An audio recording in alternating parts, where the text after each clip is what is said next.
It is 6:30 and I call this meeting to order. Let the record show that the quorum is present and that the notice of this meeting has been posted in accordance with the Texas Open Meeting Act. Will you please rise for the pledge of allegiance? To the flag of the United States of America and to the republic for which it stands, one nation, under God, indivisible, with liberty and justice for all. Father God, thank you for our school district and our teachers and all of the employees that come here and take care of our kids and are doing such hard work for them. We thank you for the opportunity to make good decisions and ask that you would give us wisdom as we make those decisions tonight. In your name we pray.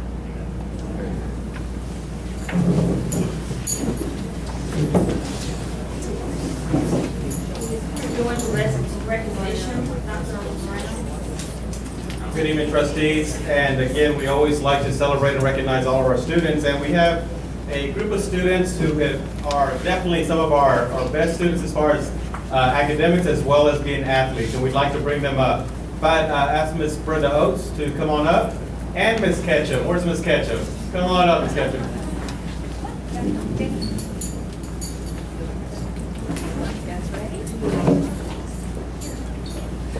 Okay. Tonight we wanted to introduce you to some of our fabulous athletes that participate in Special Olympics and share with you some of the activities that they've been doing. We have a great group of coaches, including Miss Ketchum, who is our lead coach, who didn't want to speak tonight, but we're going to make her join us. And then Miss Giddings in the back, and Mr. Furrow as well. Do a great job of working with these kids, and we certainly appreciate all that they do. So we have students who participate in volleyball, basketball, softball, swimming, track, bowling, horseback riding, and tennis is new this year for us as well. All right, so let's see who we have. We have Lee Peterson, right, Lee? I don't know everyone yet. Step up here, Lee. Lee participates in softball, swimming, volleyball, basketball, track, and horseback riding.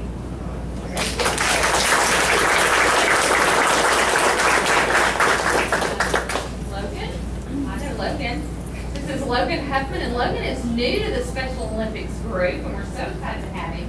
Logan is doing track and tennis this year for us.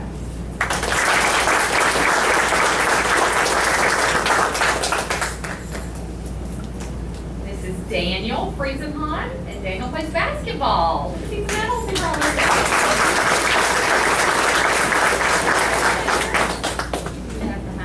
Maddie. This is Maddie Knowles, and Maddie does track and swimming. And she runs very fast. We call that fast. Right. And this is Wayne Barnes, and Wayne does softball. No, Lawrence. I'm sorry. I'm reading the wrong last name. I'm so sorry, Darren. All right. And Wayne, you do softball and swimming and volleyball and basketball and track.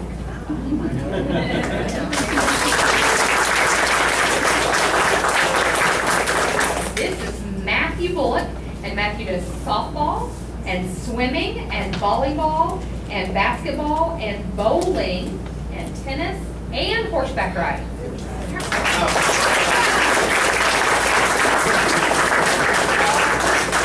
Lots of other students, but they couldn't all make it tonight, and we want to celebrate all that they do as well. Thank you.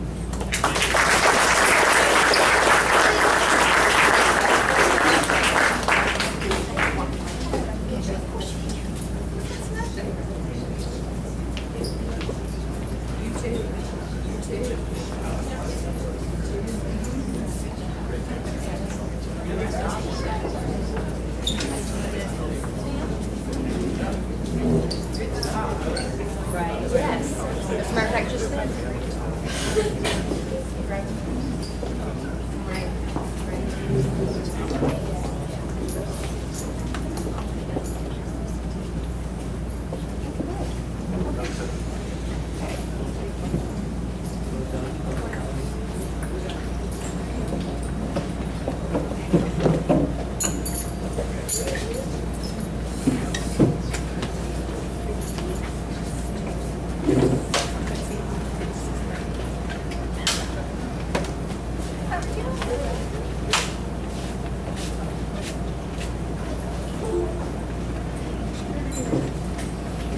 All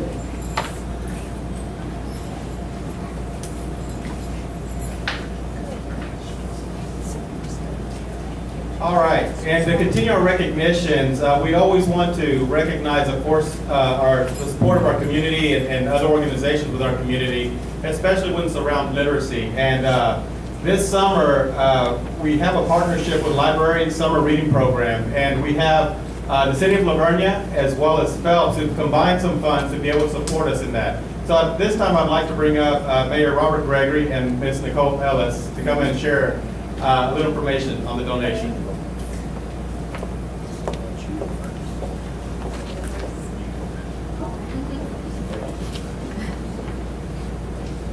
Good evening. We are extremely grateful to the City of Vernia and Phelps for providing the summer library program with this donation.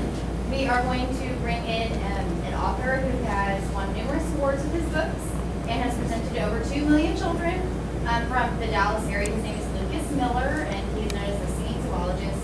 So we are very, very excited to be able to bring him here for our students and our children in the La Vernia community. We are also going to do a Read It Forward program. So every evening of the summer library program, we will hand out a certain number of books for free to children and parents who come and ask them to read it and then pass it on to someone that they know within our community that they think would like it, and to ask that person to do the same. So these are books that will leave and will go through the community. We hope touch many, many, many children and many, many hands. And then we're also going to use them for our prizes for perfect attendance and things like that for our really exemplary kids. We also have a writing contest this summer. Our theme is Every Hero Has a Story, so of course we have to have a writing contest, and so we'll use for prizes for that as well. Thank you, Dr. Moreno, school board. None of you know me, my name's Robert Gregory, Mayor of City of Vernia. I want to take this opportunity to say thank you to Phelps and this partnership that the city has had for several years. In my 3 years of being mayor, the first year of this donation went to the Challenger League of the Little League, the Challenger division. Kind of a division that caught my eye, and with the specialized equipment that's necessary for that division, it made appropriate sense. We looked around last year, went back to the Little League, and then this year we said let's look somewhere different, but it had to be a summer program for children, and this fit the bill. So I'm proud to be able to team with Phelps and offer a check for $1,660 for this program. And Dr. Moreno, would you like me to give it to? You bet.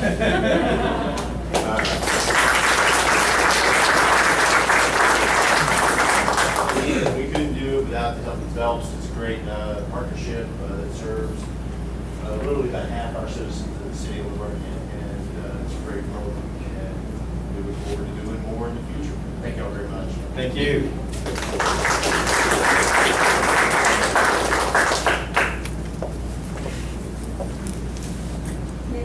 Next is public forum. We have one person signed up, Mr. Allen.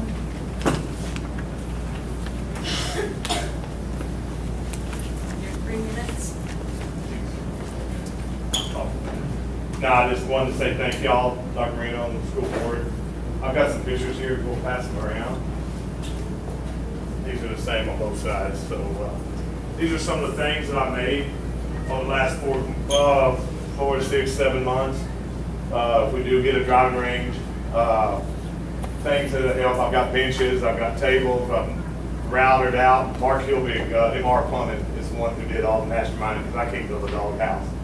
But I designed it, we built it, it's all here. It's about $4,000 or $5,000 worth of stuff. So I'm going around right now, I'm gonna make this real quick. I've talked to a bunch of golf programs, a bunch of the superintendents all over.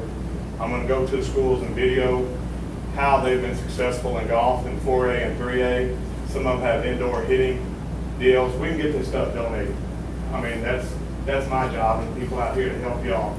So I'm gonna video, I'm gonna try and make a PowerPoint presentation so I can hand each one of y'all a CD if y'all want, and let y'all look at it, and let you see why Andrews has won 15 out of the last 20 years in state golf, and the girls and the boys, laying on how they get these kids into golf. Because almost every one of them people at Llano gets a scholarship. Almost everyone got a scholarship at Llano, at Andrews, at Llano. There's even other schools that have gotten them. That's counting 4A, not counting 5A, 6A, whatever. But I'm gonna go and interview, show the superintendent, show everybody, so everybody here can see it. And not just say it from hearsay, you can see what their golf program has. I've got this, if I can, give it to Dr. Marino, if you'll give this to our new coach and athletic director. It's those same pictures, just blown up 8 by 10. I'd like it for him, if I hand it to him. Okay, I never met him. I got this for you, coach. Man, it's exciting. Saw me one twice. Boys got there. That's the first time, I don't think we've ever, I'm not sure we've ever had all boys team get to a state golf championship.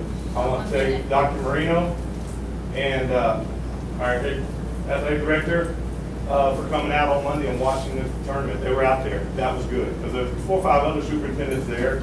And it was fun to see us. We had somebody there, and it was great. And it was exciting. We had a good time. Some of the other school board members have been there at regionals and at the district, and at state. And so it was neat. So I want to tell you, thank you for coming out and watching the students get to play. The last day was unbelievable. The last night holds. But thank y'all, and I'll give this to Coach over there. Can I give it to him now? Thank y'all. Miss Marshall. Okay. Thank you. Thank you. And then whenever y'all ready for that stuff, if we can, it's all there to give to you. And y'all see Mark Hill, give Mark Fun and tell him thank you. Because he's, I tell him what I want, we put it together. So thank y'all. Thank you. Next, we're going to move into discussion of the action items, the consent agenda. We are going to pull under budget amendments number 1. We'll take action on the other. We accept the consent agenda.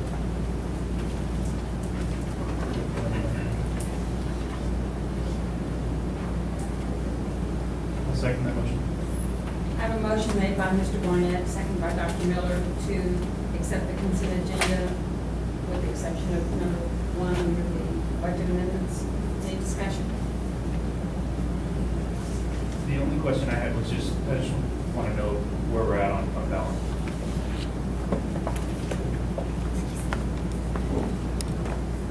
I know it's healthy. I think it hit $15,000. Our fund balance now is a little over $8 million. I think it's $8,018,000. Thank you. All those in favor? Motion carries 6-0. We're going to pull items 2, 3, 4, and 5, and 7 off of the agenda. So we're going to move to number 6.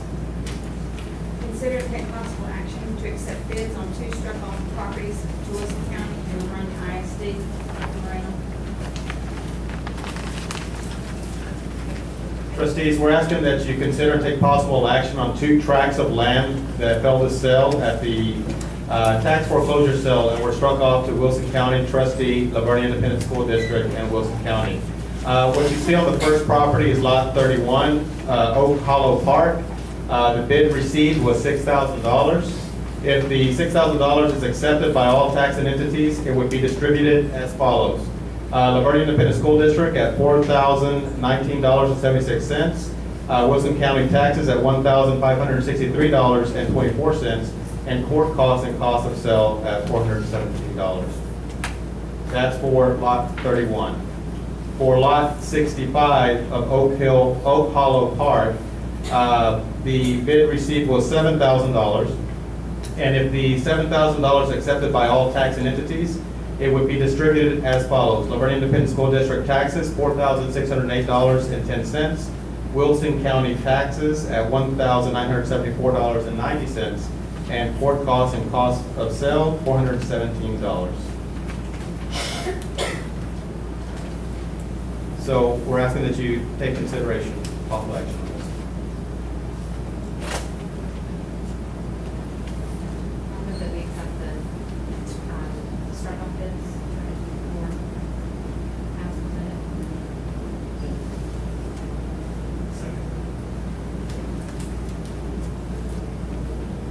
I have a motion made by Ms. Chaw, second by Mr. Barnett, to accept the bids on the two struck off properties to Wilson County and Vernia ISD. Any discussion?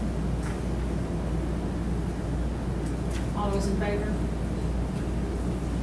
Motion carries 6-0. Next, consider to take possible action on the purchase and installation of security cameras. Trustees, over the past several months, we've been looking at identifying different needs of our school district. And one of the priorities for us is to ensure that our schools are safe for our children, and also that we're taking proactive steps to ensure their safety on a daily basis. What Mr. Lallman's going to present are 3 different bids that we received for security and surveillance cameras for us district-wide. There will be a breakdown by campus as well as just the total cost of this. Now, this is an item that we would look at from our fund balance. So what I'd like to do at this point is have Mr. Lallman start his presentation. Good evening. Excuse me, we were talking about putting cameras in place for a while. We talked about it at the last meeting with y'all. We've had several companies come out and do walkthroughs with us and give us proposals. The rationale behind doing this is so that we can monitor our facilities and help with security and safety for our students. You know, so walking in the hallways, as they're in between buildings, that sort of thing.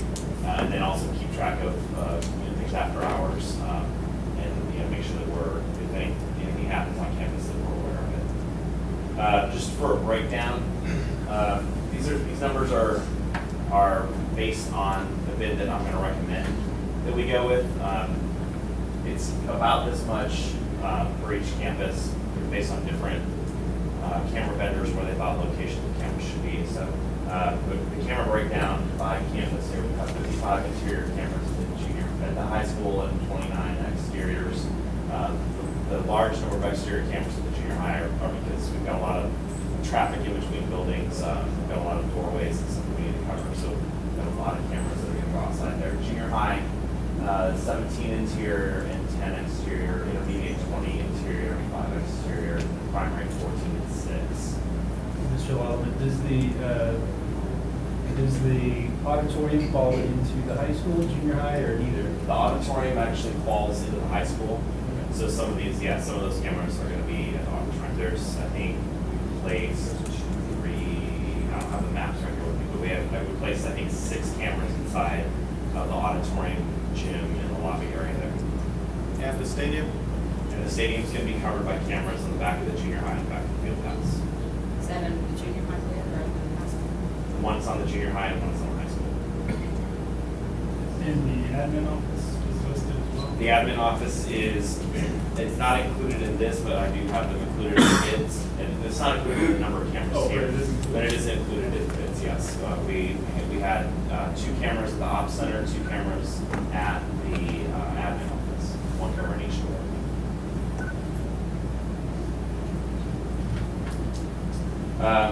We had several different bids. Excuse me. These are the 4 that I thought were the most pertinent. We had a couple companies, I think I told you last game, that bid on it but didn't even come and do a sidewalk through with us, so I kind of disregarded those.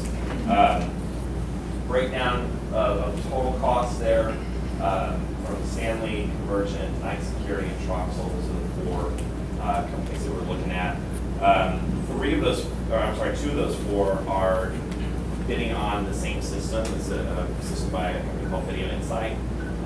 And then Stanley had their own, it's called the Salient system, and Troxel bid on a different one called Neighbor. They use Neighbor cameras and a different DVR layout. But the scope of the project is basically to install the cameras, install additional switches so that those cameras can run off of those switches. It's going to be they're going to basically put in a shadow network in the district that's going to be off of our production network so that the video traffic doesn't interfere with our daily production, internet access, any of that stuff. So we're having them install new drops, we're having them install new switches. They're going to use the dark fiber that runs between the campuses already to connect the DVRs together. So it's a fairly large scope project. The company that I'm recommending that we go with is Night Security System. And they came out and gave us a full breakdown by campus. And you can see that here. He's got it broken out, the cost for each campus, what each campus would cost us. And then provided that the full scope of the proposal is funded, they're going to give us a 5% discount on top off of what their original proposal was. So their original proposal was $208,000 and change, and they came in with a discount at $198,071. They're a little bit more expensive than Troxel, but I felt like they did a much better job of scoping out the work. The Troxel bid came in as without being split out like we'd asked them to, and they did do a walkthrough, but they didn't provide quite a detailed scope of work that Knight did. Knight provided a very detailed scope for every single campus.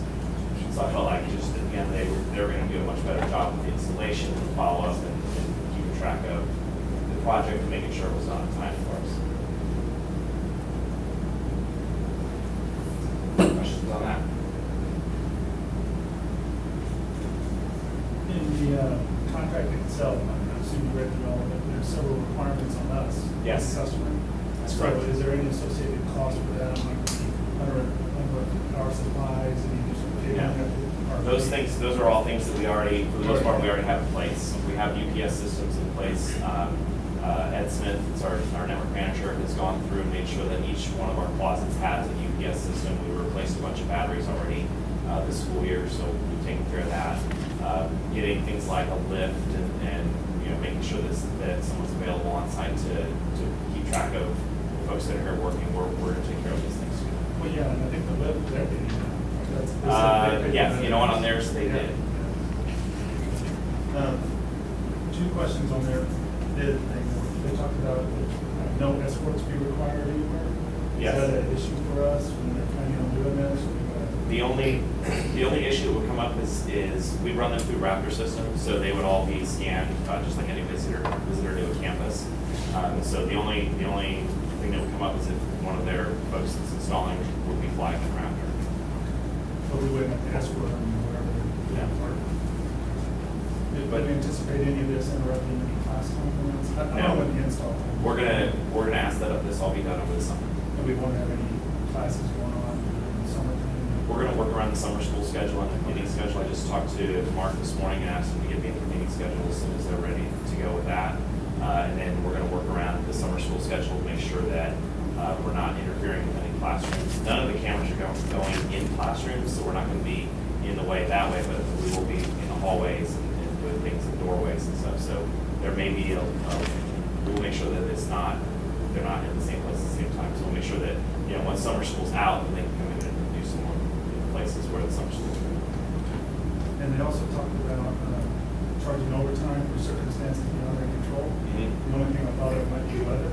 I know what these are going out, would weather impact any of this, or everything? It would only be external cameras, but I would anticipate that if there's some weather and they're delayed in installing external cameras, that they can work in the interior of the building. So you anticipate the bid that they're giving will be what we end up paying? I would anticipate that. And there's no additional cost from the school to buy more stuff? Yeah. To get all this. No, in fact, we may, just in talking with some other folks, we may move some cameras around. It's not the bid is what I anticipate that we're gonna spend. We will probably go through and do a much more detailed, which, they've already, like I said, they've already done a very detailed scope of work, but much more detailed on exact camera placement before we start just to make sure that we're on the same page with everything and that we're not gonna come in over bid.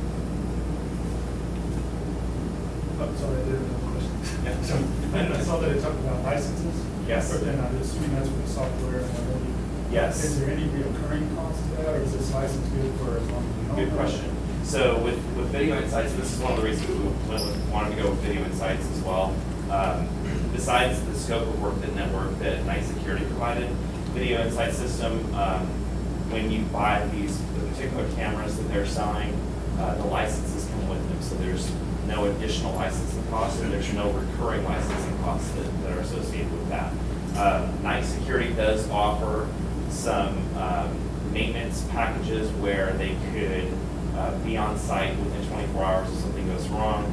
Ed and I talked about that this afternoon. We don't feel like that's something that we're going to do.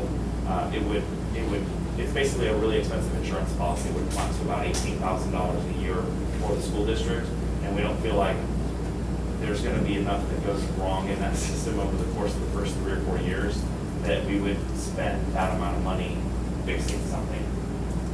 So we're not going to do that. We may end up having to monitor the health, but other than that, there's no, the health of the system, there's no other recurring costs beyond the initial install. And I know you've recommended them. Yes. Through them, that's the ones. I assume you went to the website. And do you have any reservations about them? When I went, look, the only concern I had was with their school. They only had one school application listed. I figured they would have a lot. Which one, night security or? Yeah, night. You know, night is actually works with Eanes ISD, and I'm familiar with a lot of the folks at Eanes ISD. They spoke very highly of that particular company. And then as far as Video Insights goes, our local references on Video Insights, East Central and Marion will use their system. They didn't have night security install it, but they used this particular DVR system and camera systems, and they're both highly recommended about it too. So you're comfortable? I am, yes, sir. Any additional questions?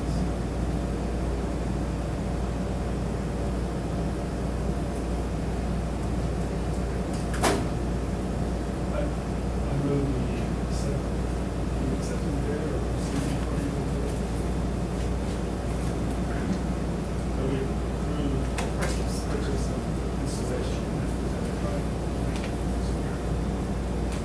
I'll second. I have a motion made by Mr. Vernia, seconded by Ms. Kravitz to approve the purchase and installation of security cameras by night. Any other discussion? All those in favor? Motion carries 6-0. Next, consider and take possible action on the purchase and installation of new voice over IP telephone system for the district. Trustees, along the same lines of ensuring that we have the right communication path for all of our staff here in the whole school district, starting from the primary school all the way to the high school, any other additional offices, administrative offices. One of the things that we're working with right now is a very antiquated phone system. And with that, we've been out the past few months as well looking to see who's going to be able to provide the best system for our school district. And Scott will also be presenting on this evening. So again, one of the two things. Number one is to improve our communication among the various departments within our school district, campus to campus, classroom to classroom. Number two is we also look at it as a safety component because Scott will go a little bit more detail in this, but you know, our phone systems and intercom systems in classrooms varies from school to school depending on the age of the buildings. And we want to make sure we have a standardized practice, something we can count on for being able to support our teachers, as well as the safety of our students. So go ahead, Scott will have our presentation. Okay. So on the phones and paging system, after the last meeting, when Dr. Miller asked about, do we really need phones in every classroom, I had our staff go out and check through every campus to see what we had in place already in order for teachers to be able to contact the main office in the case of an emergency or in case something happened in their classroom.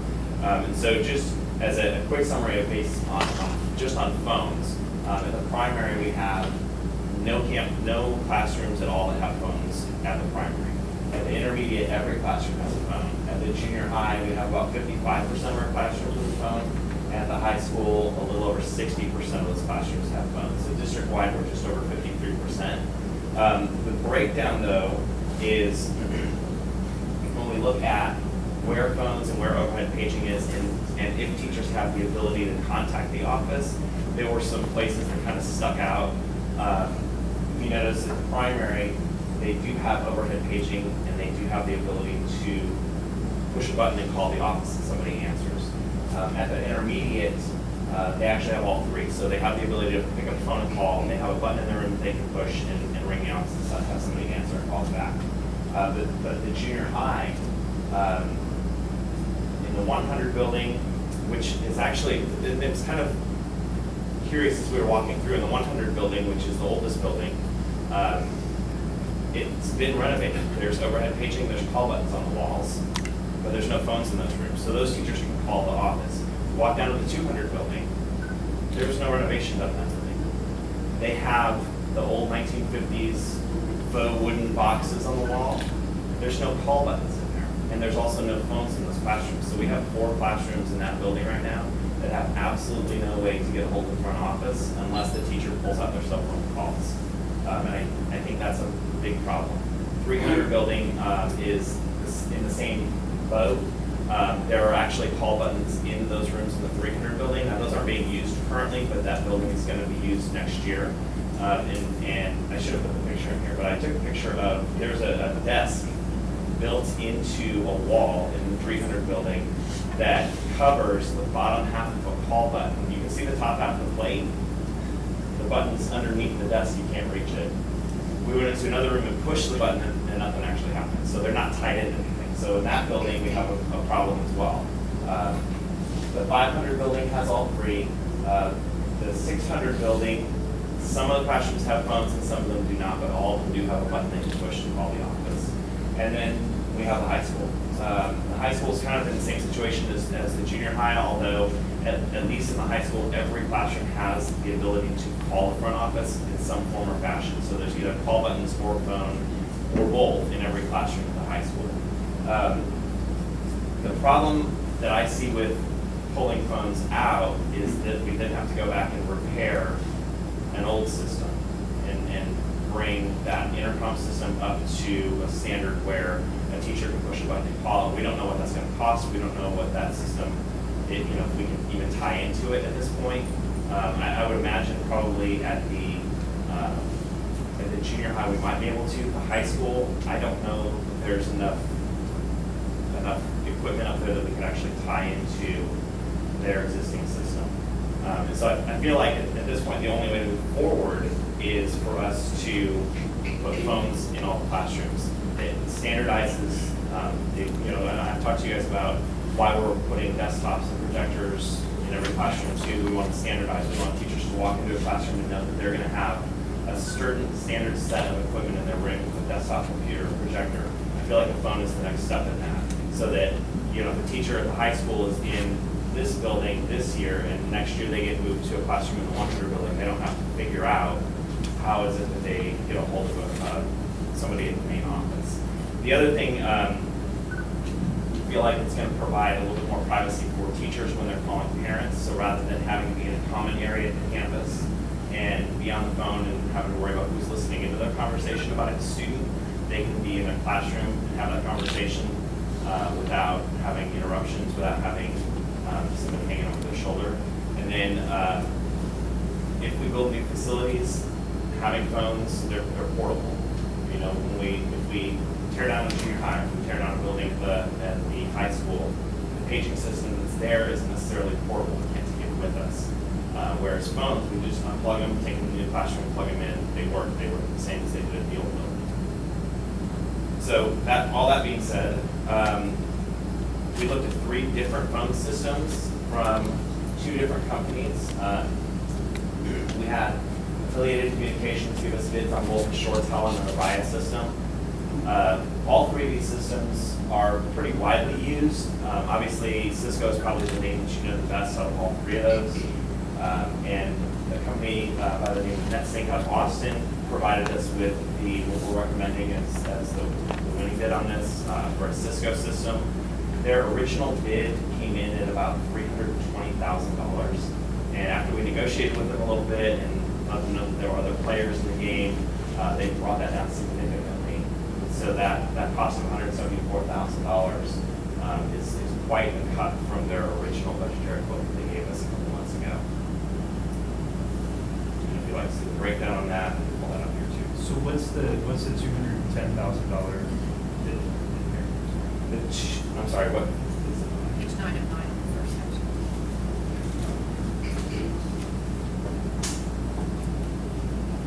It's I may have, 5 years. yeah, that's for 5-year maintenance. I'm sorry. That is actually includes 5 years of maintenance up front, and this $174,000 bid is just the first year.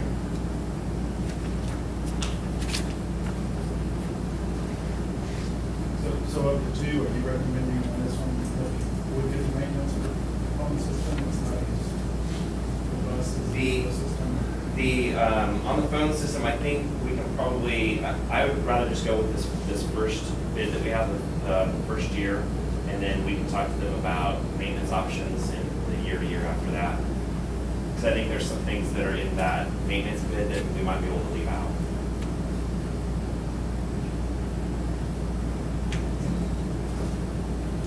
Okay, you said that you can move the phones? Yes. So there's no port identification for specific phones, specific place they have to Nope. re-establish? No, and it works the same way as our phones do now. We base the extensions on a MAC address. So when you plug in a phone, no matter where it plugs in, it picks up that MAC address. We do have to do some port routing, and so what we'd probably do is we'd go through and designate a port per classroom as this is the port you plug your phone into, just because we're gonna have to do some quality of service routing on the switches. But any phone can plug in? That's correct. The only other question I have is, that we talked about phone numbers. Yes. Because each of these would have their own phone number, so are the lines, the number of lines coming into each of the campuses sufficient for multiple teachers being on the line? I mean, because if, for example, if the primary hasn't ever had classroom phones. Right. And they have 4 lines, it would be unfortunate for all 4 lines to be tied up by classroom teachers. Correct. No, our system can handle the calls. I mean, it's handling it now with the campuses that we do have with phones. I don't foresee a problem with that. So is there a certain number of lines that we have available? Yeah, and I don't know off the top of my head how many of that is. Ed would probably, I can get you the answer, so Ed would be able to tell you. He's been working really extensively on the phone system. And we can get you some information by Friday. Yep. And is this something where the teachers would have voicemail, so that would be included in the system? Yes. Yeah, and one of the things that we're going to set up with this new system is an email notification for everybody. So when they get a voicemail message, they'll get an email notification. We're also actually trying to figure out a way to get the voicemail delivered straight to their email. That's one of the things in this quote that we're looking at possibly doing. We may or may not do it just based on a feature set and how much it's going to cost us. Are they able to check their messages remotely? They will be able to, yes. And I think you stated, so even though we're upgrading the infrastructure, there won't be any additional recurring cost to the phone company itself. Right. So again, no additional cost to the district, this is our only cost to the. Right. We'll have some smart nets with Cisco. They have a smart net, which is basically like a extended maintenance agreement for some licensing things. But it's like I said, I think we can talk to them and figure out what pieces of that we can leave out. I know some of the switches that they've quoted have smart net on them, and those switches come with limited lifetime warranty. So I don't know that we necessarily need it. So we can, there's pieces of that smart net that we can just leave out. We don't necessarily need to pay for it.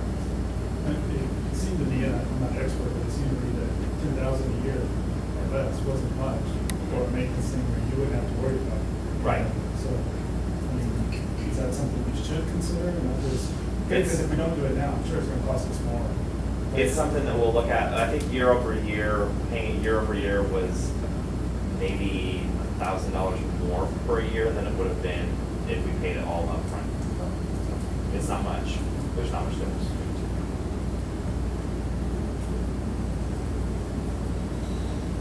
And this is something that they'd be able to complete during the summer. That is what I'm told. We asked them specifically about lead times on ordering, so that we can make sure that we get it done in the summer. And our rep said that if we let them know by the end of this month, they can get some order to get it in place for the summer. That's the one thing I'll ask is to make sure that we have a projected start date and a projected end date. That way we can hold them to. Yep. We will start on timelines tomorrow. So does this mean, I assume this will be the system you use for announcements and all that kind of stuff? Yes, and that's one of the line items in here is, it's actually integrated with the Cisco system. It comes as part of it. I don't remember what it's called. but their system to do announcements and bell schedules is integrated.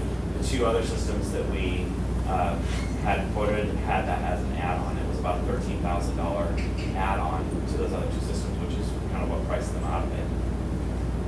And so will hardware be in every facility we have, so when announcements are made, we're not in the dead rooms, and not doing announcements like cafeterias or that kind of stuff? Right. So, in this building, we actually have, right above my head, this is an IP speaker. So that will be tied into the system. So this acts like a phone extension, and there's 5 of them in this building. We're looking at doing something like that in a couple of the other buildings, but we don't have a cost projection on that yet. And with a phone in every classroom, then every classroom would be covered. It would just be a couple of common areas that may not be, that we might have to put some IP speakers in place. But as far as the way Cisco quoted it, is they can tie into the existing overhead paging system. So what we have as far as these other speakers, actually not these, the ones that are in the 100, 200 building that they use the old paging system for, they can actually tie it into that. They've done that at the junior high already with the existing system we have in place. The junior high and the intermediate both have it tied in, the phone system and the paging system tied in together. So you can do a page from a phone and it comes out over the overhead speakers as well as on phones. I have one very ignorant question, I think. So can you do an announcement campus-wide? Yes. And you can still do individual Yes. school campus? Right. You're asking district-wide? District-wide, yeah. Sorry. Yes, at the moment, I don't know that our system we have now has it set up, but it's just making a paging group. All you do is on the phones, and we could probably set up with the system we have now, we just haven't done it. But you set up a paging group and tell it which extensions go in that paging group, and then when you pick up the phone, dial that paging group, and then pages all those phones. Is there anything in the contract to help hold them to completion by the date?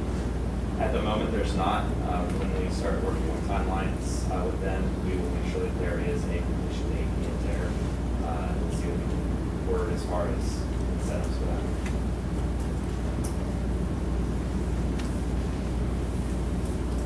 I make a motion that we approve the purchase and installation of a new voice over IP telephone system for the district at a cost of $174,337.06. I have a motion made by Dr. Miller, seconded by Ms. Kravitz, to accept the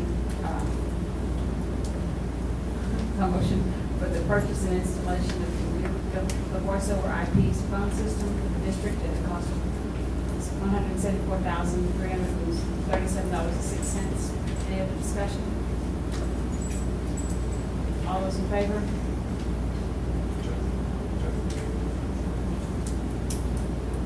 Motion carries 6-0. Just on behalf of all of us, excellent job. Thank you on both of those things. Next, we have a presentation of athletic needs assessment. Trustees, during our previous board meeting, it was requested that our athletic directors conduct a needs analysis to help address our athletic program and the continuation of this program. At this point, what I'd like to do is have Mr. Richard Hinojosa and Brandon Lane to come up, and they're going to present to you an overview of some of the district needs by priority to be able to address the continuation and building of our athletics.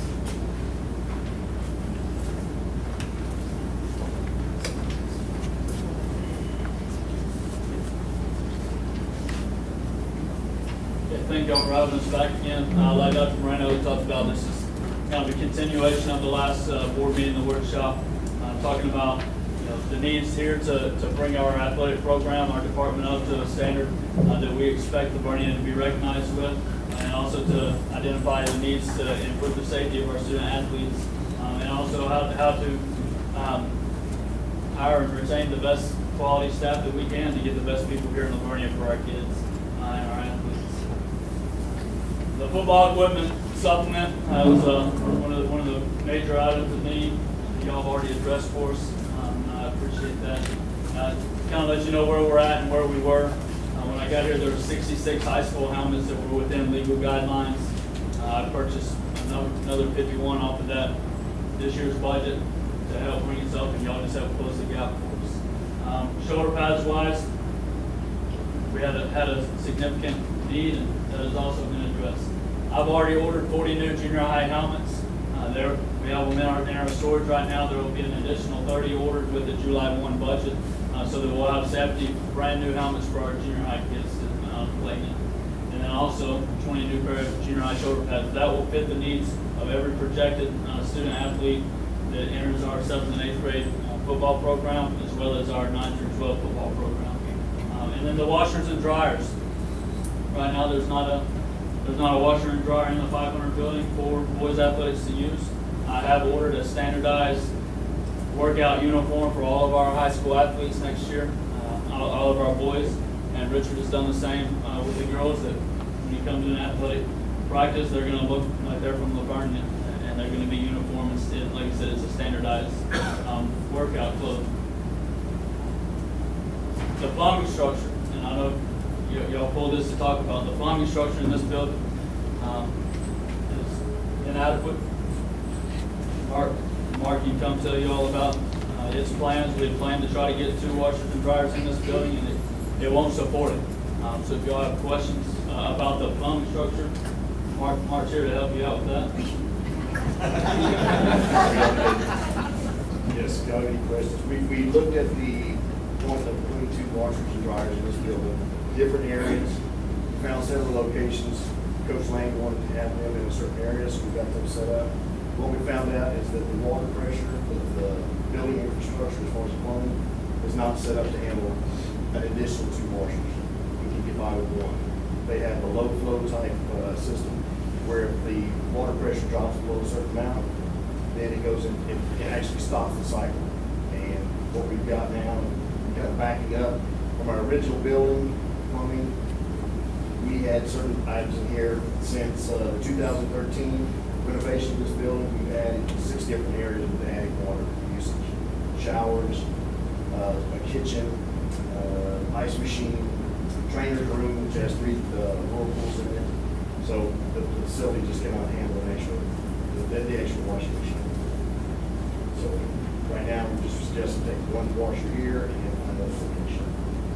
That's one thing I'd like to say is that right now, because we focused in on this particular building, that's what we've identified at this point. I've asked the team to go ahead and look and just make sure if there's another facility that we could use it effectively to be able to continue moving forward on the 2 washers and 2 dryers. And then Mark is going to help us out with that.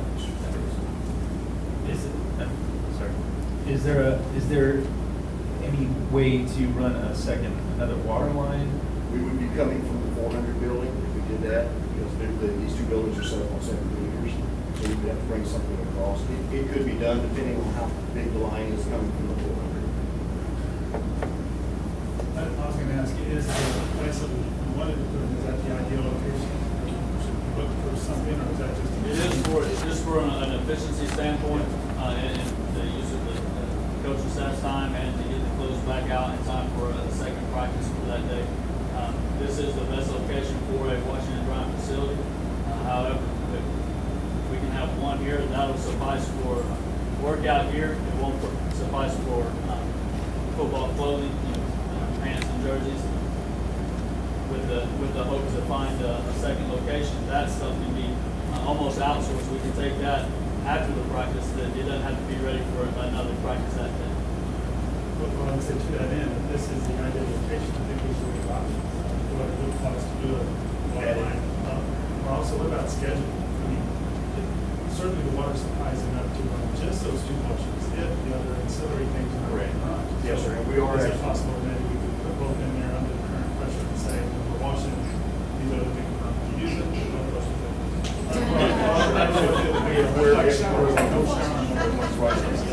It's an after-school type setup where the restrooms aren't being used. We're actually looking at going into a low flow setup for the urinal, for the toilets and everything with the valve.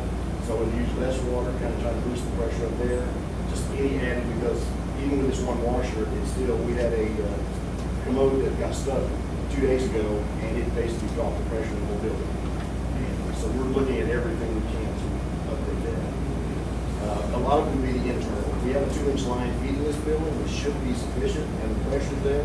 It's just the internal part. We don't know what, does it drop down to a 1 inch, then to a 1/2 inch, how to set up that. We have to go through the whole building. Is the water pump in the ceiling of the buildings, or? We do not have a booster pump in this building. No, 400 building. I said, is the water pump in the ceiling? Oh, yes, it is. So we should run the line? Yes. Figure out, hey. We would have to plumb it, bring it in, and it go into the walls. Yeah. But I was just saying, as far as the diameter restrictions, so we should figure out. If we could find a 2 inch to here, and then just extend the 2 inch. Sure, just so we can do that. They can try to get a bigger line to that area. Right. Yes, sir. You mentioned the booster pump, is there a reason, is that not an option? We did not put a booster pump in this building because at the time when we did renovate the 400 building, the city still had low water pressure, we were having problems.